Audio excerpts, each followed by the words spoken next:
நாடார் இல்லைப்பா, நான் கோனார். மேடையில் அமர்ந்திருக்கும் அனைவருக்கும் வணக்கம். பத்திரிகை நண்பர்கள், ஊடக நண்பர்கள், இணையதள நண்பர்கள், பிஆர்ஓ கார்த்தி, அனைவருக்கும் வணக்கம். மேடையில் பேசி கைத்தட்டல் வாங்குற அளவுக்கு நான் பெரிய பேச்சாளர் இல்லை. தயவு செஞ்சு நீங்களே ஒரு தடவை கைத்தட்டிருங்க. நன்றி நன்றி. இந்த கைத்தட்டல்கள் அனைத்தும் வஞ்சி அந்த படத்தோட டீமுக்கு தான் போய் சேரும். திருவண்ணாமலை பக்கத்தில் செஞ்சு இந்த படத்தோட பேர் வஞ்சி. திருவண்ணாமலை பக்கத்தில் செஞ்சு இந்த படத்தோட பேர் வஞ்சி. குழம்புக்கு போடுவாங்க இஞ்சி, குழம்புக்கு போடுவாங்க இஞ்சி. இன்னைக்கு ஆடியோ ரிலீஸ் வஞ்சி. இது இஞ்சி அது வஞ்சி, இது இஞ்சி அது வஞ்சி.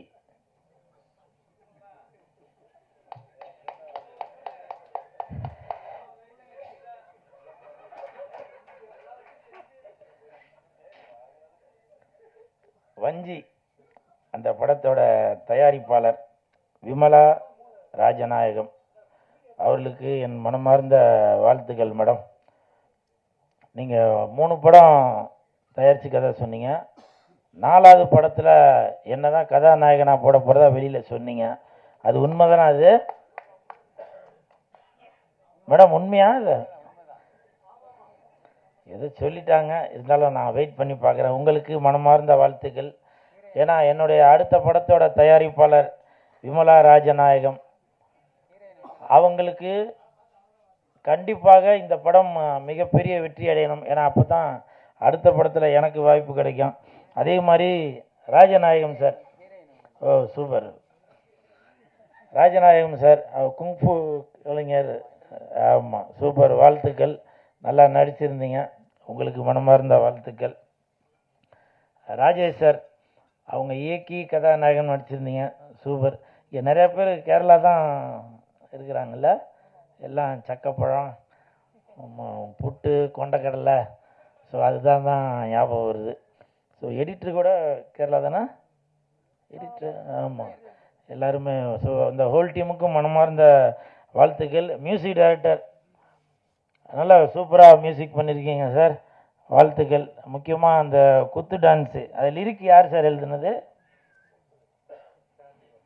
ஓஹோ, நக்க நக்கிரி நார நக்கிரி அப்படின்னு எழுதிருந்துச்சு. நக்க நக்கிரி நார நக்கிரி, நக்க நக்கரி நார நக்கிரி அப்படின்னு எழுதிருந்தீங்க, சூப்பர், வாழ்த்துக்கள். அவர் தான் எழுதினாரா? Super super. இந்த ஹோல் டீமுக்குமே மனமார்ந்த வாழ்த்துக்கள். ஓ ஓ ஆ, நல்லா இருந்துச்சு நல்லா இருந்துச்சு. நானே சார்கிட்ட கேட்டேன் பாட்டு ஓடும்போது, நல்லா இருந்துச்சு, சூப்பர், வாழ்த்துக்கள். அதே மாதிரி இயக்குனர் வந்து டிவிகேவா என்னன்னு தெரியல, அவங்க அந்த லவ் பண்ணும்போதெல்லாம் பேக்ரவுண்டில் வெறும் டிவிகே கலர் போட்ட பூவாக இருந்துச்சு, கவனிச்சிங்களா அது? ஸோ அதனால் கேரளாலேயும் விஜய் சார் அங்கேயும் வெற்றி நடை போட்டுட்ருக்காரு, உங்களோட பாட்டிலே தெரியுது. ஸோ உங்களுக்கு மனமார்ந்த வாழ்த்துக்கள்.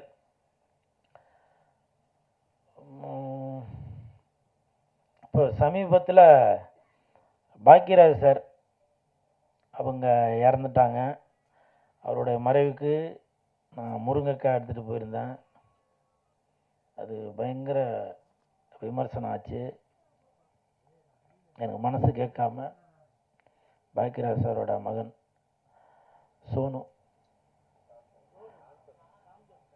சோனு தான் அவரோட செல்ல பேர். சினிமாவில் தான் சாந்தனம் சொல்லுவாங்க, நான்லாம் சோனுன்னு தான். நான் ஃபோன் பண்ணி சொன்னேன், இந்த மாதிரி தெரிஞ்சும் தெரியாமலும் பண்ணியிருந்தாக்க மன்னிச்சிடுங்க சோனு அப்படின்னு. அப்போ அவர் ஒரு வார்த்தை சொன்னார், இல்லை நீங்கள் எப்போ அப்பா பார்க்க வரும்போதும் முருங்கை எடுத்துகிட்டு வருவீங்க, அதை நானும் பார்த்துருக்கேன். அப்பாவும் உங்களை நிறையா தடவை கிண்டல் பண்ணியிருக்காரு. அதனால் சொல்கிறவங்க 1000 சொல்லுவாங்க, வாழ்ந்தாலும் ஏசுவாங்க, தாழ்ந்தாலும் ஏசுவாங்க அப்படின்னு நானே மனசுக்குள்ளே நினச்சிட்டேன். அடிக்கடி மீனாட்சி சுந்தரம் சார் கூட என்கிட்ட அந்த வார்த்தையை சொல்லுவார். ஸோ அப்போ சோனு வந்து என்கிட்ட சொன்ன அந்த வார்த்தை, கண்டிப்பாக உங்களை அப்பா பாக்யராஜ் சார், அவரோட அன்பை பெற்றவர் நீங்கள், அதனால் நீங்கள் எதுவும் கலங்க வேண்டாம் அப்படின்னு அவருக்கு நான் ஆறுதல் சொல்ல வேண்டியவன், அவர் எனக்கு ஆறுதல் சொல்கிறாரு. ஸோ அந்த மாதிரி ஒரு சம்பவம் நடந்துக்கிட்டு இப்போவும் நான் சொல்கிறேன், நான் பண்ணது நியாயப்படுத்தணும் அப்படின்றதுக்காக சொல்ல வரல. நான் ஒரு சினிமா கலைஞனுங்க, என்னோடய ஸ்டைலில் தான். அதுவும் நான் வந்து வேறு ஏதோ ஒரு தடைப்பட்ட பொருட்களையோ நான் எதுவும் எடுத்துகிட்டு போய் இது பண்ணல. பாக்யராஜ் சார் என்றால் அதுதான் அடையாளம். பல பேர் விமர்சனம் செய்திருந்தாலும் சில பேர் எனக்கு வந்து ஆதரவாக சொல்லியிருந்தாங்க, அது வந்து கூல் சுரேஷ் தவறாக எதுவும் பண்ணலைங்க. சில பேர் சொன்னாங்க, நீங்கள் முருங்கைக்காய் கட்டு எடுத்துகிட்டு போகாமல் அது மாலையாக கூட செய்து எடுத்துகிட்டு போயிருக்கலாம் அப்படின்னு. எனக்கு அதெல்லாம் தோணலைங்க, புரியுதுங்களா? அவர் இறந்துட்டார் என்ற ஒரு செய்தி கேட்டவுடனே நான் அவ்வளவு நொந்து போயிட்டேன். அதனால் தயவு செய்து, நான் ஒருவேளை நான் செய்தது தவறு என்று நீங்கள் நினைத்திருந்தால் நான் மனப்பூர்வமான மன்னிப்பு கேட்டுக்கொள்கிறேன். ஏன்னா நீங்கள் இல்லாமல் நான் இல்லை. நீங்கள் என் மேலே வச்சுருக்க அன்புனால தான் என்னை பற்றி நீங்கள் விமர்சனம் செய்கிறீங்க. அது எனக்கு புரியுது, நான் புரிஞ்சுக்கிட்டேன். அதனால் என்றைக்குமே உங்கள் மனசு நோகும்படி நான் நடந்து கொள்ள மாட்டேன். இன்னொன்று, என்னை பற்றி பேசுங்க, பரவாயில்ல. நான் உங்கள் வீட்டு பிள்ளை. உங்கள் அண்ணனாக, தம்பியாக, மாமனாக, மச்சானாக, சித்தப்பனாக, பெரியப்பனாக என்னை பற்றி பேசுங்க. ஆனால் பார்த்திபன் சாரை அப்படி பேசலாமா? பாக்யராஜ் சாரோட இயக்குனர், அவர் உதவி இயக்குனர், அவர் கூடவே இருந்தவர். அதனால தான் பாக்யராஜ் சாரோட ஸ்டைல் என்னவோ அதே தான் பார்த்திபன் சார். அவருக்கு பேனா மாலை போட்டார், பேடு, பென்னு. இப்போ சமீபத்தில் கூட ஃபோட்டோ வேறு மாதிரி பார்த்த மாதிரி இருக்குது, மக்களை பார்த்த மாதிரி இல்லை, ரசிகர்களை பார்த்த மாதிரி இல்லைன்னு சொல்லி வேறு ஃபோட்டோவை மாற்றினாங்க. ஆனால் அதை கூட விமர்சனம் செய்துட்ருக்கீங்க. நாங்கள் இருந்தாங்க. அப்போ உங்களுக்கு என்ன ஒரு கேளிக்கை பொருளா? என்னை பற்றி என்ன வேணால் சொல்லுங்கள். பாக்யராஜ் சாரையோ பார்த்திபன் சாரையோ தயவு செய்து எதுவும் விமர்சனம் பண்ணாதீங்க. அது அவங்க ரெண்டு பேருக்குள்ள, குருவுக்கும் சிஷ்யனுக்கும் உள்ள அது அண்டர்ஸ்டாண்டிங். அது நம்மளாம் ரசிகர்கள் தாங்க. அதனால் தயவு செய்து என்னை பற்றி என்ன வேணால் சொல்லுங்கள். அந்த வித்தகன், புதிய பாதை படித்த அந்த வித்தகனை பார்த்திபன் சாரை தயவு செய்து எதுவும் சொல்லாதீங்க. இப்போது பேரரசர், நான் இந்த வார்த்தையை சொல்கிறதுக்கு நான் மன்னிப்பு கேட்டுக்கிறேன். ஏன்னா இப்போ பேரரசர் அவர் எடுத்துக்கிட்டிங்கன்னா கூட அவருடைய அடையாளம் திருப்பாச்சி, அருவா. அவர் வீட்டு சுப நிகழ்ச்சிக்கு என்னை அழைத்தால் கண்டிப்பாக பேரரசார் வீட்டுக்கு நான் அருவா தான் பிரசன்ட் பண்ணுவேன், திருப்பாச்சி அருவா தான் பிரசன்ட் பண்ணுவேன். அது அவருடைய அடையாளம். இப்போ கூட பாருங்க, பேரரசார் மீசியை கூட ஒரு அருவா மாதிரி தான், வீரமாக தான் வச்சிருக்காரு. எத்தனை படம் இதுக்கு மேலே அவர் எடுத்தாலும் சரி, பேரரசு என்றால் அது திருப்பாச்சி தான். அந்த வீரமான அந்த அருவா தான் ஞாபகம் வரும். இதை நான் மட்டும் சொல்லலை. 2 நாளைக்கு முன்னாடி ஒரு வீடியோ ஒன்று பார்த்தேன். ஒரு 4 வருடங்களுக்கு முன்னால் சேலத்தில் மாண்புமிகு தமிழக முதலமைச்சர் விஜய் சார் அவர்கள் ஒரு ரசிகர் மன்ற ஒரு கூட்டம் நடத்துகிறாரு. அந்த கூட்டத்துக்கு தலைமை ஏற்பதாக தமிழன் பார்த்திபன் அவர்கள் ரசிகர் மன்ற தலைவராக இருந்த சேலத்தில் மாவட்டத்துக்குள்ளவர், அவரை கூப்பிட்டு அறிமுகப்படுத்தும் போது ரசிகர்களை பார்த்து சொல்கிறாங்க, நீ எந்த ஊரு, நான் எந்த ஊரு, முகவரி தேவையில்லை அப்படின்னு பாடிட்டு, தொப்புள் கொடி உறவா இல்லவே இல்லை அப்படின்னு பாடிட்டு, இது வந்து திருப்பாச்சி படத்தில் வர பாட்டு அப்படின்னு சொல்லி, அந்த இடத்துல கூட அந்த திருப்பாச்சி படத்தோட பேரை தான் மாண்புமிகு தமிழக முதலமைச்சர் விஜய் சார் அவர்கள் சொல்லிட்டு வராங்க. அப்படி ஒருத்தங்களுக்கும் ஒரு அடையாளங்க. அதனால் தயவு செய்து சினிமாக்காரங்கள எதுவும் தவறாக சித்தரிக்காதீங்க. உங்களுக்கு பிடிக்கலையா தள்ளி விட்டுட்டு போயிருங்க. நாங்கள் உங்களை சந்தோஷப்படுத்துறதுக்கு தாங்க இருக்கிறோம். நீங்களே யோசிச்சு பாருங்கள், ஒரு துக்க வீட்டில் போய் நான் போய் பாட்டு பாடிக்கிட்டு வேறு எதனா காமெடி பண்ணிக்கிட்டு எது இருந்தேனா சொல்லுங்கள். எனக்கு தான் தெரியும் அந்த அந்த துக்கமும் வேதனையும் என்னன்றது. என் வீட்டு நிகழ்ச்சிக்கு வரும்போது கூட எல்லாருக்கும் நான் பொக்கே கொடுத்தேன். ஆனால் பாக்கியராஜ் சாருக்கு நான் முருங்கைக்காடு தான் கொடுத்தேன். இதெல்லாம் நான் உங்களுக்கு ப்ரூஃப் பண்ணணும் அப்படின்றதுக்காக சொல்ல வரல. நான் ஏதாவது தவறாக செய்திருந்தால் நான் மனப்பூர்வமான மன்னிப்பு கேட்டுக்கொள்கிறேன். அது மட்டும் இல்லை, தமிழக முதலமைச்சர் மாண்புமிகு விஜய் சார், நீங்கள் பாக்கியராஜ் சாருக்கு அரசு மரியாதையை கொடுத்தீங்க. ஒரு சின்ன ரிக்வெஸ்ட், நான் சினிமாக்காரனாக கேட்கல, ஒரு ரசிகனாக கேட்குறேன், தமிழக மக்களில் ஒருவனாக கேட்குறேன். பாக்கியராஜ் சார் வாழ்ந்த அந்த தெருவுக்கு அவருடைய பேரை வைக்கணும் அப்படின்னு சொல்லி நான் தாழ்மையோடு கேட்டுக்கொள்கிறேன். தட்டுங்க சார், தட்டுங்க சார். நன்றி சார். ஏன்னா அவருடைய படங்களில் நிறைய பேர் நினைப்பாங்க ஏதோ டபுள் மீனிங் அப்படி இப்படி இருக்குன்னு.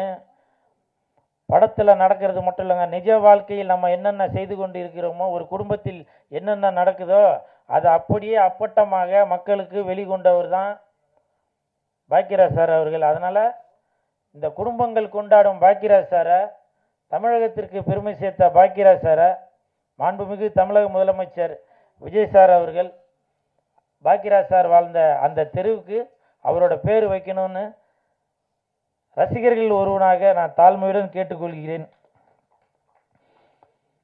அப்புறம் நடிகர் பாவா லட்சுமணன் அவர்கள், அவர் உடல்நிலை சரியில்லாமல் நோய்வாய்ப்பட்டு தங்க இடமில்லாமல் இருந்தார். அந்த தகவல் எனக்கு தெரிந்தவுடன் நான் லெஜண்ட் சரவணன் சார்கிட்ட போய் சொன்னேன், இந்த மாதிரி உடம்பு முடியாமல் இருக்கிறாரு, அவருக்கு உதவிகள் தேவைப்படுது சார் அப்படின்னு. 2 லட்ச ரூபா பணம் கொடுத்தாரு. தாய் உள்ளத்துடன் 2 லட்ச ரூபா பணம் கொடுத்தாரு. பணம் கொடுத்தது மட்டும் அல்லாமல், நீங்கள் வீட்டுக்கு போனதுக்கப்புறம், ஒரு வீடு வாடகை வீட்டுக்கு போனதுக்கப்புறம் உங்களுக்கு தேவையான அனைத்து பொருட்களும், வீட்டுக்கு தேவையான ஃப்ரிட்ஜு, மிக்சி, குக்கரு, எல்லா பொருட்களும், படுக்கிறதுக்கு பெட்டு, தலகாணி எல்லாமே நான் வாங்கி தரேன், நீங்கள் முதல்ல வீடு பார்த்து போங்க அப்படின்னு சொல்லியிருந்தாரு. இப்போ அவர் வீட்டுக்கு போனதுக்கப்புறம் இன்னைக்கு மத்தியானம் ரசிகர் மன்ற செயலாளர் சுதாகர்கிட்ட சொல்லி அவருக்கு தேவையான பொருட்கள் எல்லாமே வாங்கி கொடுங்க அப்படின்னு தாய் உள்ளத்தோட சொன்ன அந்த லெஜண்ட் சரவணன் அவர்களுக்கு என் மனப்பூர்வமான நன்றிகளை தெரிவித்துக் கொள்கிறேன். ஏன்னா புரட்சி தலைவர் எம்ஜிஆர் ஐயா அவர்கள் எப்படியோ அதே மாதிரி சொன்னதை செய்து கொண்டு இருக்கிறார். அவருக்கு என் மனமார்ந்த நன்றி. லெஜண்ட் சார், நீங்கள் சினிமாவில் மட்டும் கதாநாயகன் இல்லை, நிஜத்திலும் கதாநாயகன். நீங்கள் செய்கிற நல்ல விஷயங்கள் நிறையா பேருக்கு வெளியில் தெரியாது. ஏன்னா இந்த கைக்கு கொடுக்குறது இந்த கைக்கு தெரிய வேணாம் அப்படின்னு பல பேர், பல குடும்பங்களுக்கு, பள்ளி குழந்தைகளுக்கு நீங்கள் பல உதவிகள் செய்துட்டு வரீங்க. நீங்கள் நீடூடி வாழணும். அதே மாதிரி இந்த செய்தியை தெரிந்தவுடன் மாண்புமிகு கல்வித்துறை அமைச்சர், செய்தித்துறை அமைச்சர் திரு ராஜ்மோகன் அவர்கள் உடனே எம்எல்ஏ ஹாஸ்டலில் ஒரு வீடு ஒன்று ஒதுக்கி அவருக்கு கொடுத்து இன்னைக்கு நான் ஒரு உடல் நலத்தோடு இருக்கிறாரு. அதனால் ராஜ்மோகன் சார், நீங்கள் இந்த விஷயத்தை கேள்விப்பட்டு உடனே ஒரு நடவடிக்கை எடுத்து அவருக்கு வீடு கொடுத்து தங்க வச்சிருக்கீங்க.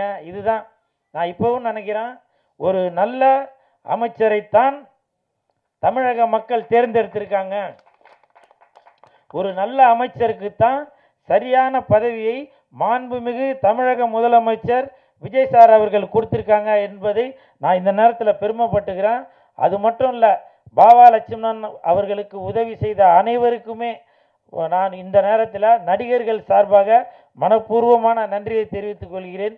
இன்னமும் நீங்கள் பல சேவைகள் செய்து கொண்டே இருக்கணும். டிவிகே தமிழக வெற்றி கழகம் இன்னும் மென்மேலும் பல உதவிகளை மக்களுக்காக செய்து கொண்டே இருப்பார் என்பதை இந்த நேரத்தில் தெரிவிக்கொண்டு, வருகை தந்த அனைவருக்கும் என் மனமார்ந்த நன்றி நன்றி நன்றி. இது இஞ்சி அது வஞ்சி, இது இஞ்சி அது வஞ்சி. நன்றி, வணக்கம்.